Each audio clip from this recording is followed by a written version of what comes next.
நமது அனுதின மன்னா ஊழியங்களின் வாழ்த்துக்களுடன் இன்றைய நற்செய்தி.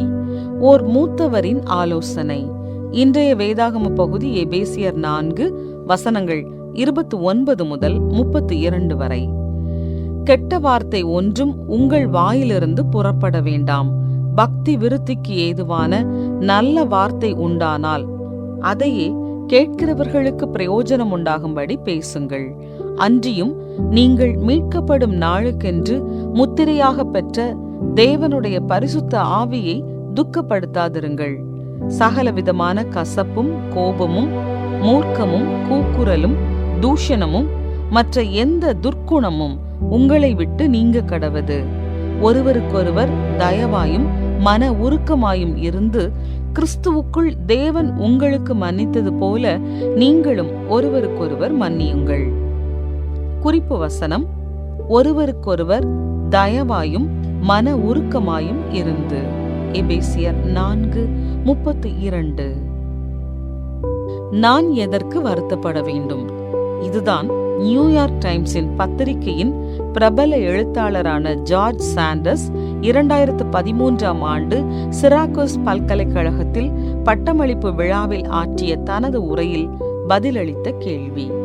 அவரது அணுகுமுறை வாழ்க்கையில் தனக்கு ஏற்பட்ட 1 அல்லது 2 வருத்தங்களை தனது உதாரணங்களிலிருந்து கற்றுக்கொள்ளக்கூடிய இளம் வயதினருடன் பகிர்ந்து கொள்ளும் ஒரு முதியவரின் அணுகுமுறையாக இருந்தது.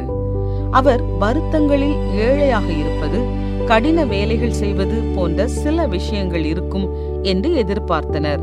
ஆனால் சாண்டர்ஸ் உண்மையில் அவைகளுக்காக வருத்தப்படவில்லை என்றார்.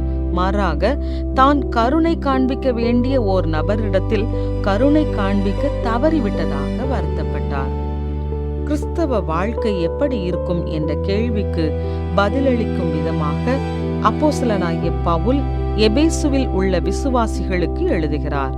ஒரு குறிப்பிட்ட அரசியல் கண்ணோட்டத்தை கொண்டிருப்பது, சில புத்தகங்கள் அல்லது திரைப்படங்களை தவிர்ப்பது, ஒரு குறிப்பிட்ட விதத்தில் தேவனை ஆராதிப்பது போன்ற நமது பதில்களை அவசரமாக கூறத் தோன்றும்.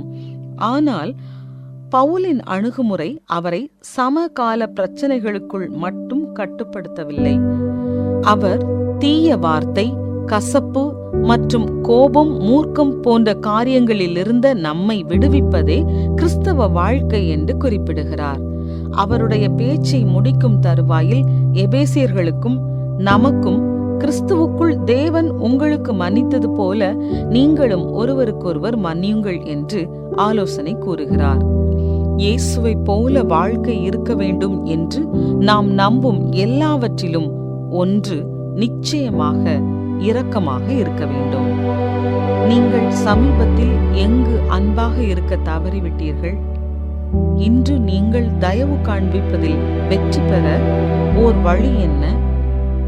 அன்புள்ள இயேசுவே, நீர் என்னிடம் தயவு காட்டியது போல் நானும் மற்றவர்களிடம் தயவு காட்ட எனக்கு உதவும்.